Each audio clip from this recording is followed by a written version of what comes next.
Assalamualaikum warahmatullahi wabarakatuh. Alhamdulillah wa syukurillah. Hari ini kita bisa melanjutkan kuliah online kita. Semoga semuanya sehat, sehingga tetap semangat untuk menjalankan aktivitas sehari-hari. Meskipun di rumah, kita harus tetap produktif untuk melakukan hal-hal yang bermanfaat bagi kita dan bagi orang lain. Kita lanjutkan perkuliahan online kita pada mata kuliah strategi pembelajaran PAI, dan hari ini kita ada di pertemuan ke-6, yang mana nanti kita akan membicarakan tentang konsep strategi pembelajaran. Di sini saya akan menyampaikan beberapa hal yang penting selain yang disampaikan oleh pemateri. Saya akan sedikit membahas tentang strategi pembelajaran secara umum. Istilah strategi itu sendiri sering kita dengar ya, dan akrab terutama berkaitan dengan pertandingan berkaitan dengan peperangan. Misalnya ada namanya strategi perang, misalnya strategi sepak bola misalnya. Kata strategi sering disambungkan dengan sesuatu yang bersifat progresif, sesuatu yang sifatnya untuk mencapai tujuan tertentu. Lalu apa sebenarnya makna strategi itu? Nah, strategi adalah serangkaian rencana ya, serangkaian konsep atau seperangkat konsep yang disusun dengan berbagai macam kegiatan, berbagai macam alat, berbagai macam media, yang itu nanti dikombinasikan, disusun sedemikian rupa untuk mencapai tujuan tertentu. Ini makna strategi secara umum. Jadi strategi itu sifatnya masih rencana, masih berupa konsep ya. Maka kita sering mendengar istilah strategi peperangan ya. Maksudnya adalah konsep untuk memenangkan sebuah pertandingan atau peperangan. Jadi misalnya ahli strategi asal Cina itu pernah punya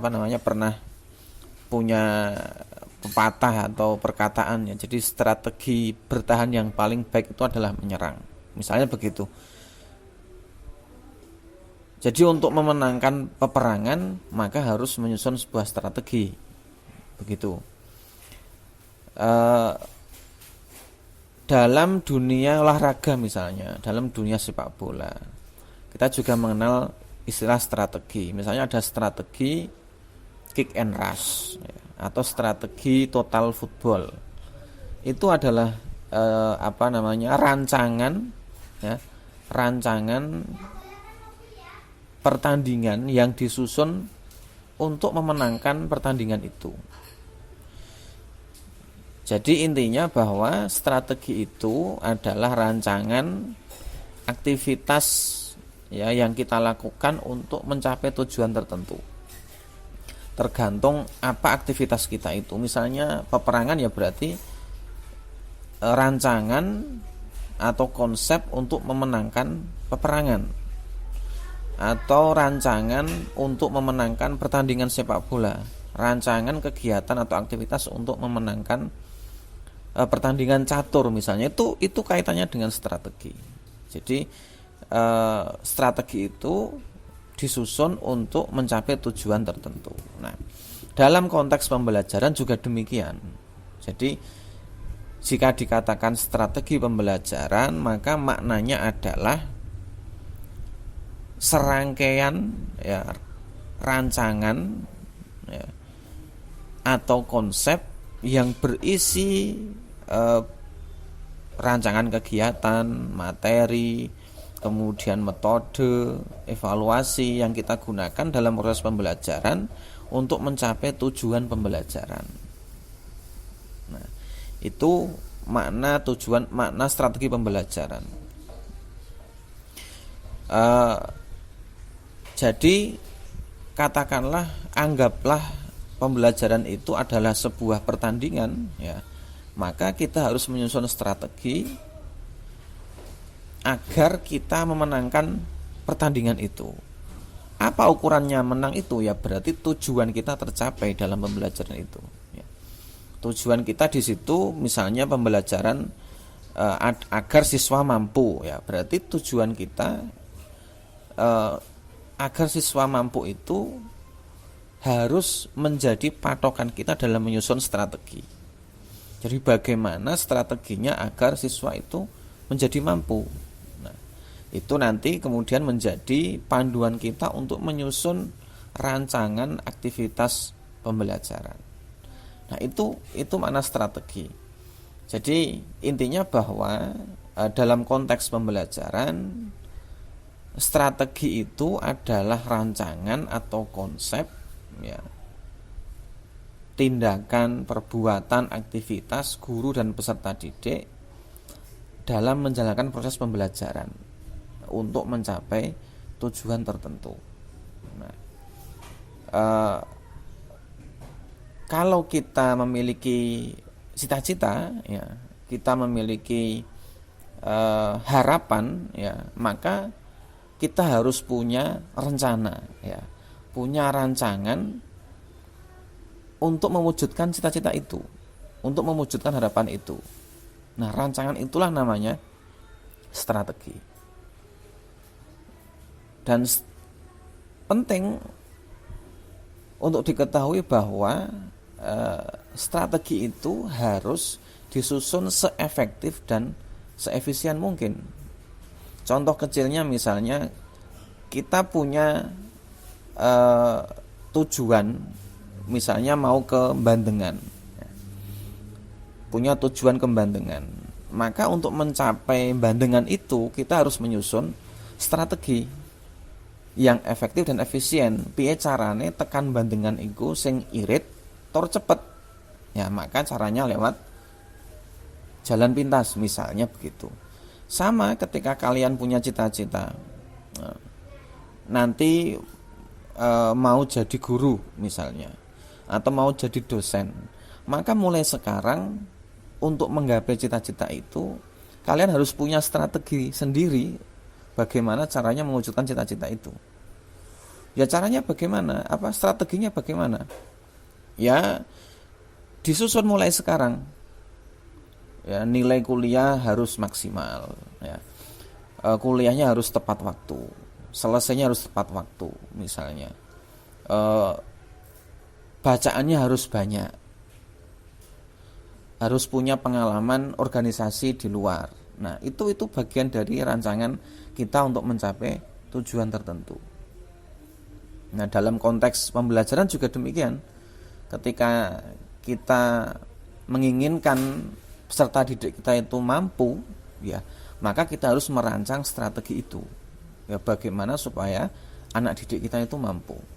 Ya, harus mempersiapkan materinya, disiapkan dengan baik.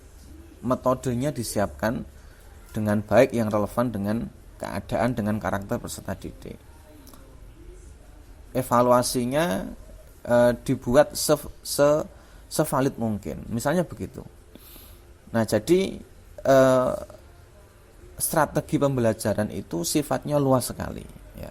Sifatnya luas sekali. Dia mencakup berbagai macam unsur dalam pembelajaran. Karena dia sifatnya masih sebatas konsep atau rancangan. Itu makna strategi pembelajaran, ya. Dan strategi secara umum. Dan apapun aktivitas kita, ya, apapun pekerjaan kita tentu membutuhkan sebuah strategi untuk menyelesaikan pekerjaan itu, ya. Karena kalau tanpa strategi, ya pekerjaan kita atau tugas-tugas kita nanti akan tidak maksimal. Ya. Nah, tentu saja strategi yang kita gunakan harus strategi yang baik. Ya. Dalam arti bukan strategi yang curang, ya, bukan strategi yang curang. Nah, misalnya untuk dapat nilai bagus, ya strateginya apa? Misalnya nyontek atau nurun kancane, ya, atau nggawa kepean. Nah itu juga strategi, tapi itu strategi yang tidak baik, strategi yang curang. Nah sebaik-baik strategi itu adalah strategi yang efektif dan efisien. Nah dan tentu saja tidak mengandung unsur kecurangan.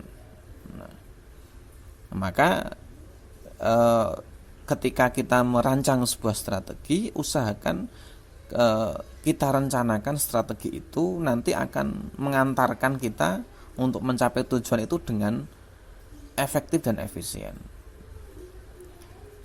Ini makna strategi secara umum dan makna strategi dalam konteks pembelajaran.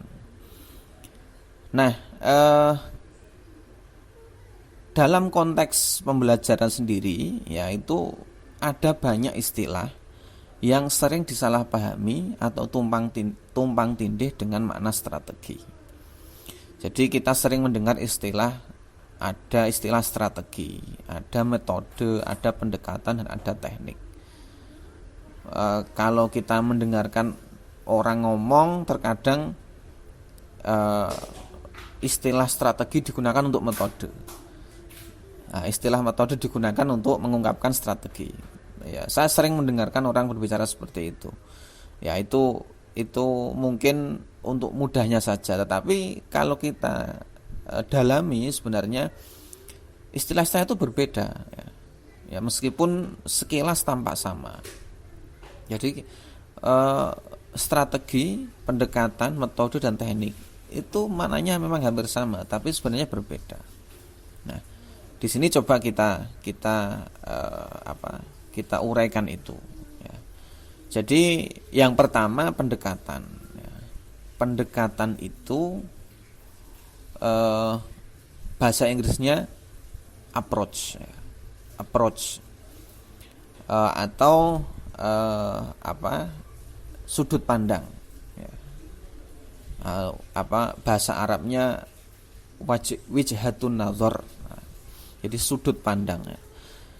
Jadi pendekatan itu adalah cara pandang atau sudut pandang kita terhadap sesuatu. Ya, misalnya kita melihat dunia itu tergantung dari sudut pandang mana kita melihat dunia itu.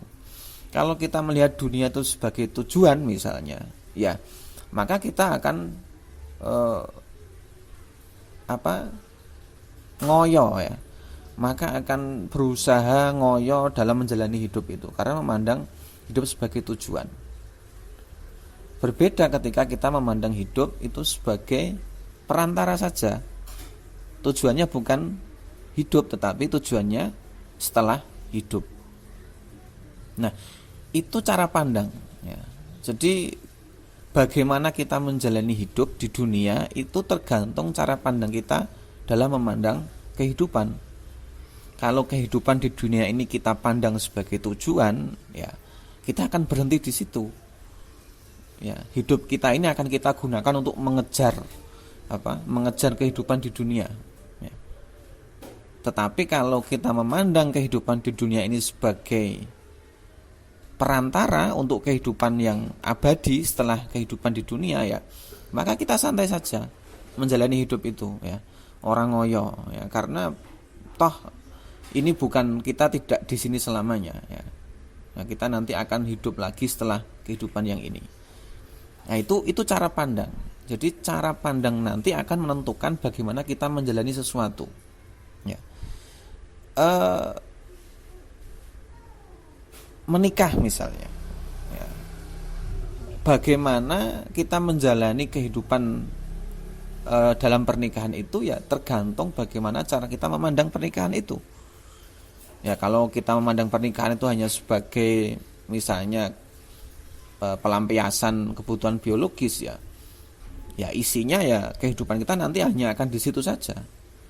Tapi berbeda kalau misalnya pernikahan itu kita pandang sebagai perantara untuk regenerasi, perantara untuk membangun rumah tangga yang baik. Nah, maka nanti akan berbeda dalam menjalani pernikahan itu. Nah, itu maksudnya sudut pandang. Nah, dalam pembelajaran juga demikian. Aktivitas pembelajaran kita di kelas nanti tergantung bagaimana cara kita memandang pembelajaran itu. Nah, dalam hal ini ada dua pendekatan yang sering digunakan. Ada namanya pendekatan student centered learning, ya, atau pendekatan pembelajaran yang berpusat pada siswa. Yang kedua ada namanya pendekatan teacher centered learning, atau pendekatan yang berpusat pada guru. Nah, bagaimana cara kita memandang pembelajaran itu akan mempengaruhi kita dalam menjalankan aktivitas pembelajaran. Pendekatan yang pertama misalnya student centered learning, ya. Kalau kita memandang bahwa pembelajaran itu berpusat pada siswa, ya, student centered, ya, maka dalam melaksanakan proses pembelajaran itu nanti siswa akan menjadi aktor utama dalam pembelajaran, karena kita memandang pembelajaran itu student centered, ya, berpusat pada siswa. Artinya apa? Siswa menjadi pusat pembelajaran, yang mana siswa nanti menjadi aktor utama, ya. Aktor utama itu ya aktif, ya. Dia yang memegang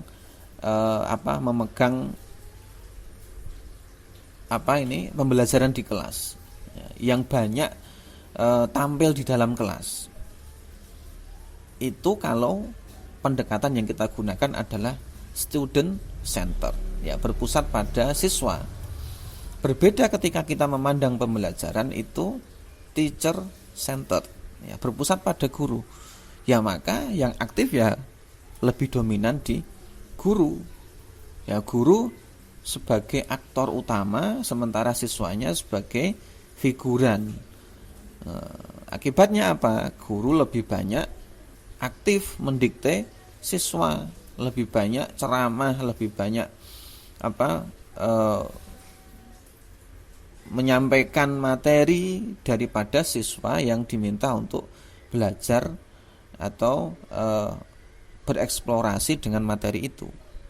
Nah, ini cara pandang, ya. Jadi kalau kita masih menggunakan cara pandang yang teacher centered, ya maka nanti konsekuensinya murid kita hanya sebagai objek, ya. Murid kita pasif, sementara kita yang aktif. Kemudian kalau kita menggunakan student centered, ya sebaliknya, maka siswa kita nanti yang akan aktif dan kita hanya membimbing. Nah, dua pendekatan ini itu seperti seperti dua kubu timbangan yang saling berlawanan, tidak akan bisa disatukan itu, ya. Ya, teacher centered itu pendekatan lama, ya, yang oleh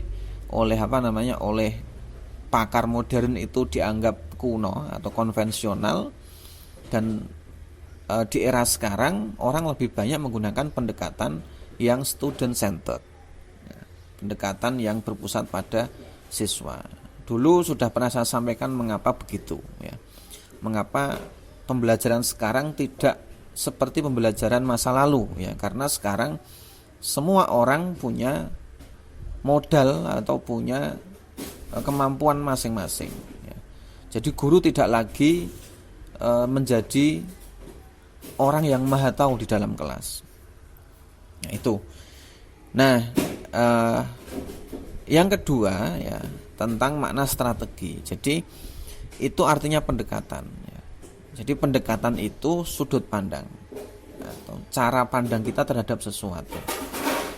Dalam konteks pembelajaran berarti sudut pandang kita terhadap pembelajaran.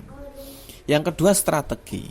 Nah, strategi itu tadi sudah saya sampaikan berarti rencana, rancangan atau konsep. Apa hubungannya pendekatan dan strategi? Nah, keempat istilah ini nanti akan saling berhubungan. Ya.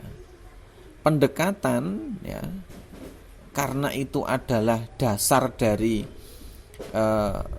aktivitas kita, ya, yang menentukan aktivitas kita, karena dia yang melandasi bagaimana kita memandang sesuatu.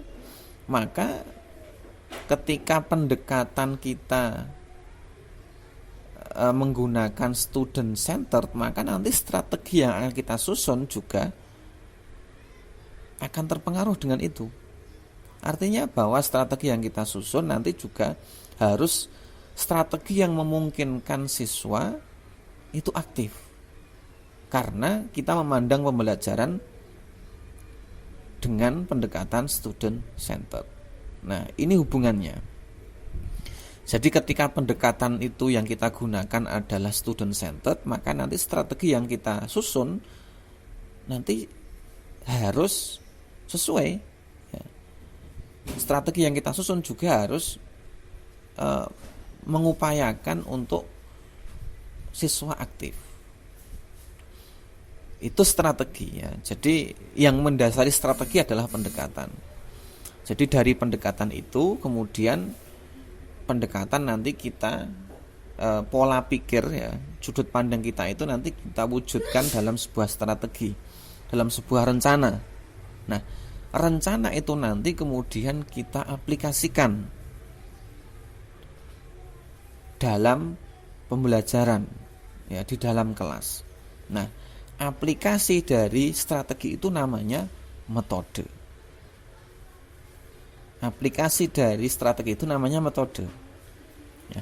Jadi misalnya begini, pendekatan yang kita gunakan adalah student centered, berpusat pada siswa.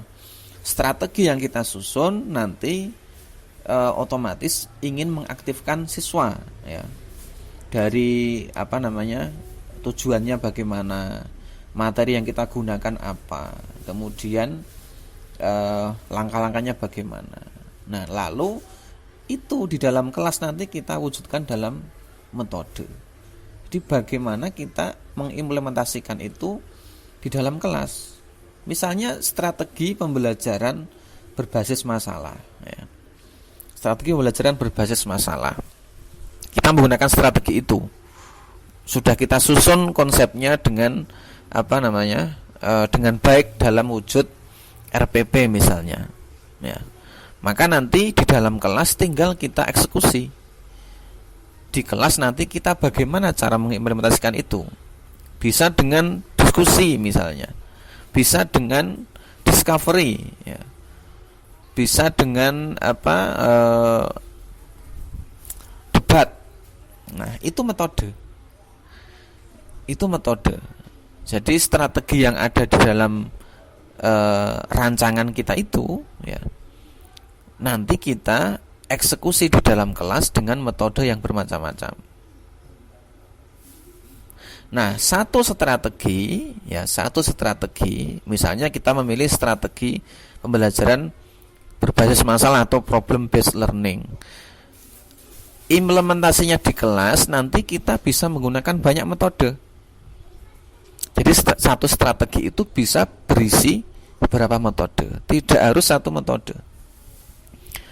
Untuk mengaplikasikan problem based learning, kita bisa misalnya di awal kita menggunakan metode ceramah untuk menjelaskan materi secara sekilas, menjelaskan langkah-langkah yang akan kita gunakan dalam pembelajaran, prosedur penggunaan metode misalnya.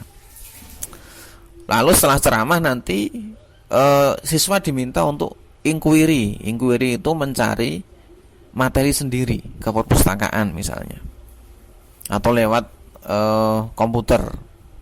Itu inquiry. Setelah inquiry nanti kemudian diskusi. Setelah diskusi nanti kemudian presentasi. Nah, itu kan sudah ada beberapa metode.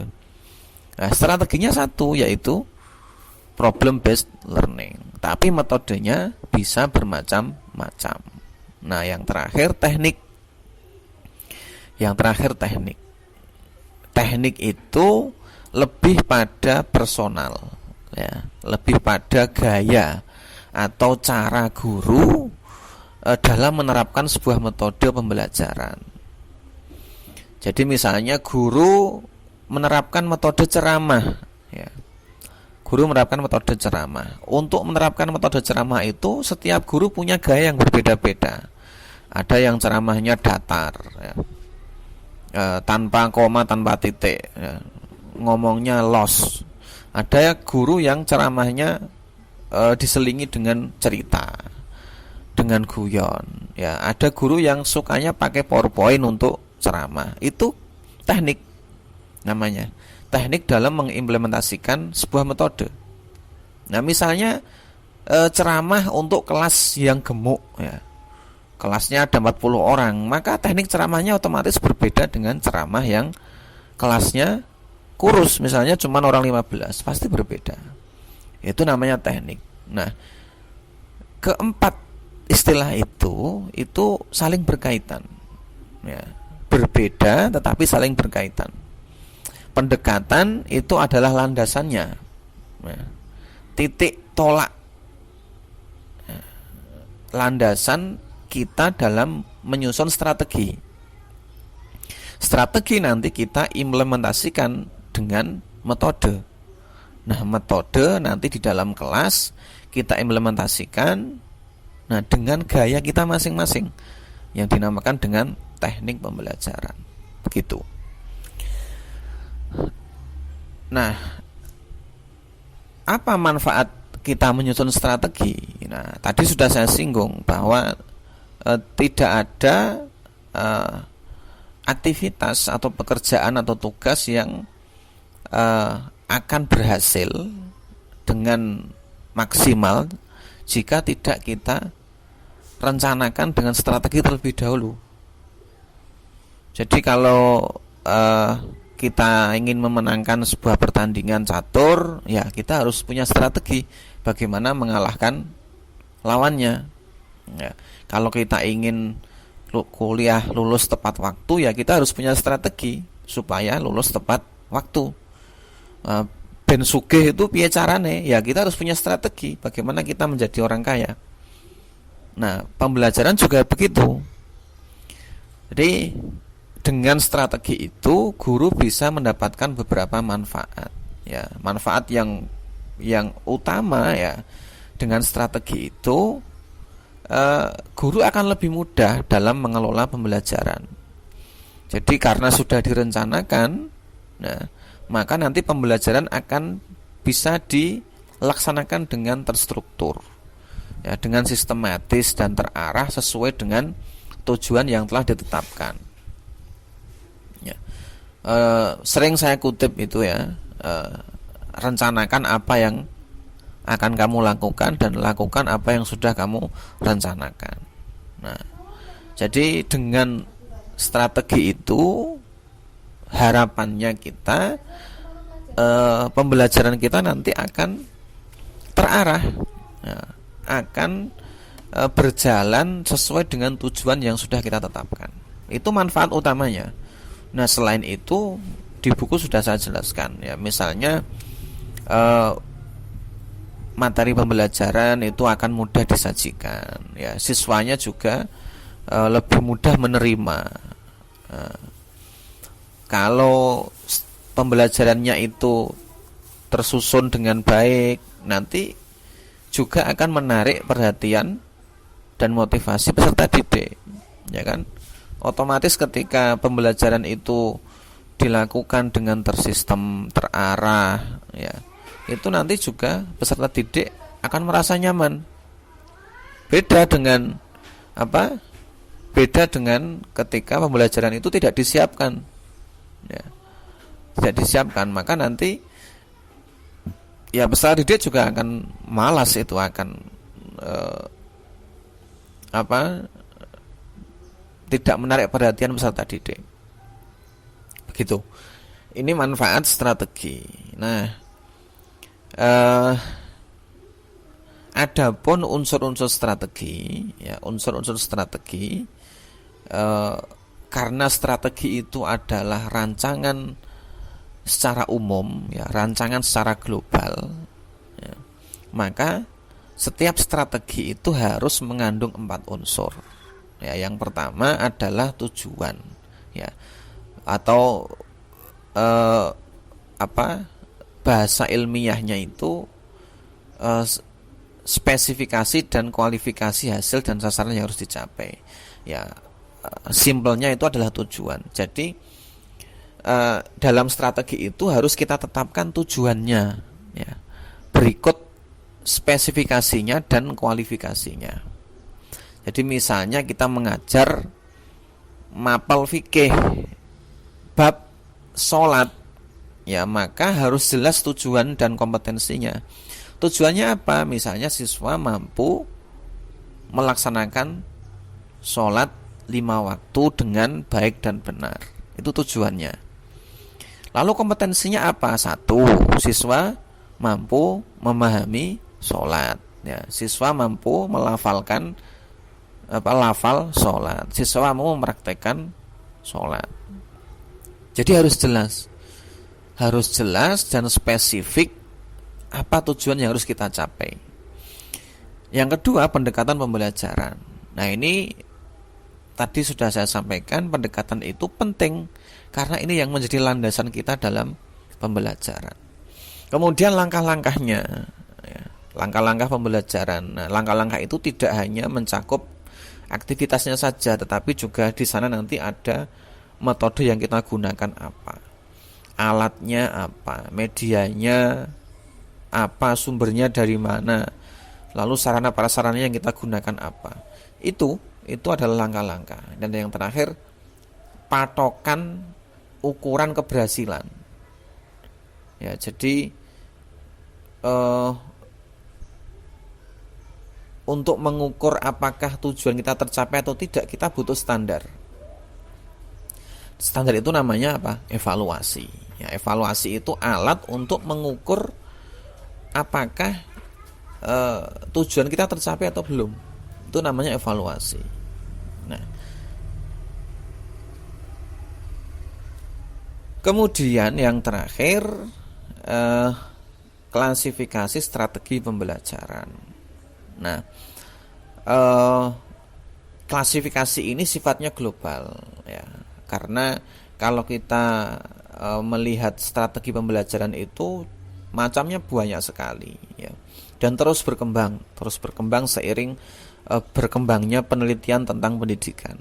Jadi yang di buku itu ada 6 atau 7 itu. Ada strategi pembelajaran kuantum, strategi pembelajaran kooperatif, strategi pembelajaran saintifik. Nah, itu yang sampai sekarang masih banyak digunakan, tapi bukan tidak mungkin nanti akan muncul strategi-strategi baru yang dihasilkan dari penelitian pembelajaran. Nah, jadi terus berkembang.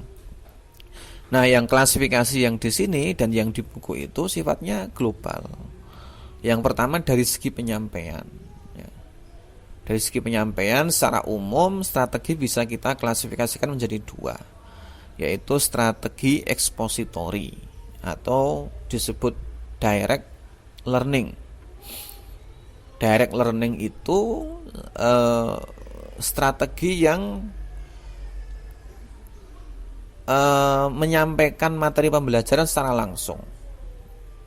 Jadi kalau kita ceramah, ya, kita ceramah menyampaikan materi dengan cara menampilkan materi atau membaca buku, itu namanya direct learning atau strategi langsung, menyampaikan langsung.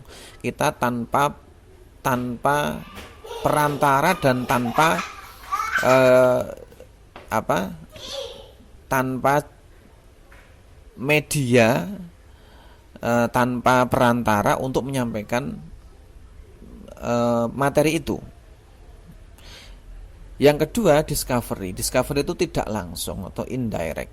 Indirect itu begini, menyampaikan materi secara tidak langsung. Nah, misalnya bagaimana? Misalnya eh, untuk menyampaikan eh, materi sejarah Kartini misalnya, guru tidak menceramahi murid, guru tidak menyuruh siswa membaca buku, tidak, tapi mengajak murid untuk ke Museum Kartini. Itu namanya indirect learning. Atau mengajak siswa untuk melihat film dokumenter Kartini misalnya. Ini indirect, ya.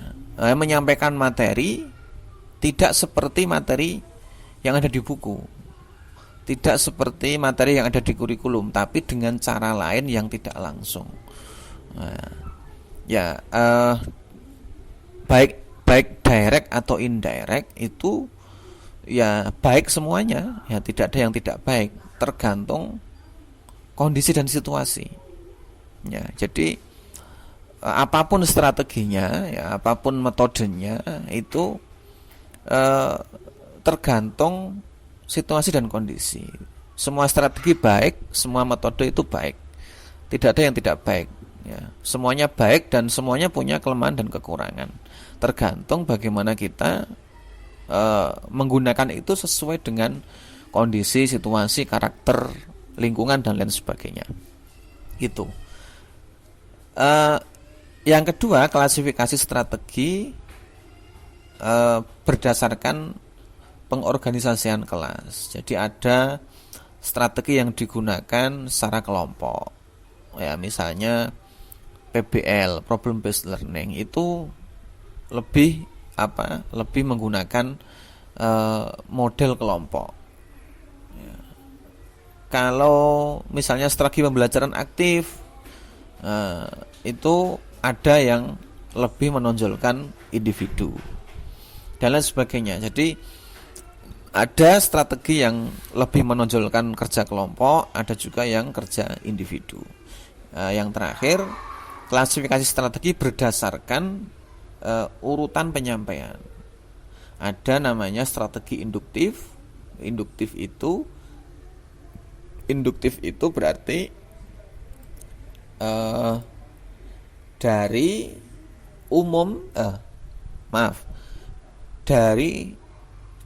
khusus menuju ke umum, itu induktif. Jadi seperti paragraf itu, ya, ada paragraf induktif, ada paragraf deduktif. Sama, ya. Deduktif dan induktif itu pola pikir sebenarnya. Itu pola pikir filsafat, pola pikir analitis, ya. Jadi induktif itu berpikir, ya, atau menjalankan sesuatu dari khusus ke umum. Ya, dalam pembelajaran juga bisa kita menggunakan itu. Misalnya menyampaikan materi tentang haji, ya. Kita sampaikan contoh-contoh praktek ibadah haji, ya. Atau kita cerita tentang kejadian-kejadian di ibadah haji. Nah, baru setelah itu kita menjelaskan atau kita bawa anak didik kita untuk ke konsep haji secara umum. Nah, berangkat dari kasus tertentu, berangkat dari konsep tertentu, nanti kemudian peserta didik kita bawa untuk berpikir secara global, ya, konsep haji secara umum. Itu induktif. Yang deduktif berarti kebalikannya, dari umum ke khusus, ya. Belajar apa itu haji, ya, apa rukun-rukunnya, apa syarat-syaratnya, baru nanti kemudian belajar detail-detailnya. Nah, ya, itu juga sama, ada kelemahan dan kelebihannya masing-masing, ya. Induktif bagi yang sudah bisa berpikir detail, induktif cocok sekali. Jadi yang sudah tahu tentang haji, sudah punya pengetahuan tentang haji cukup banyak misalnya, bisa kita menggunakan induktif. Kita ajak mengeksplorasi kasus-kasus haji yang agak rumit-rumit begitu, nanti baru kita bawa ke konsep umumnya. Kalau belum punya modal di kemampuan belum punya modal pengetahuan, ya kita menggunakan deduktif saja ya, dari konsep umum baru ke konsep khusus. Nah, itu kira-kira penjelasan tentang strategi pembelajaran. Nah, sekali lagi saya sampaikan bahwa apapun yang akan kita lakukan, ya, apapun aktivitas kita tidak bisa melepaskan dari yang namanya strategi, ya. Karena strategi itu cara ya, atau trik ya, bagaimana kita melakukan aktivitas itu, ya. Dan siapapun itu pasti menginginkan pekerjaannya, aktivitasnya itu akan bisa dilakukan dengan maksimal. Nah, maka agar bisa maksimal kita membutuhkan rancangan untuk melakukan pekerjaan itu, dan rancangan itu namanya strategi. Ya, agar pekerjaan, cita-cita, harapan, tujuan itu bisa kita gapai dengan cara yang efektif dan efisien dan tentu saja maksimal. Nah, begitu. Saya kira penjelasan tentang konsep dasar strategi pembelajaran. Nanti bisa dilanjutkan dengan diskusi. Sekian saya akhiri. Semoga masih tetap semangat untuk menjalankan aktivitas, semangat untuk kuliah meskipun lewat online, dan saya yakin ini lama-lama juga akan bosan karena setiap kali kuliah begini terus ya, pasti juga akan jenuh di rumah terus ya. Tapi saya rasa kejenuhan itu tidak seberapa jika dibandingkan dengan bahaya yang mengintai di luar rumah ya. Jadi lebih baik jenuh di rumah daripada kita membahayakan diri kita sendiri di luar rumah. Gitu kita akhiri. Wallahul muwaffiq ila aqwamit thoriq. Assalamualaikum warahmatullahi wabarakatuh.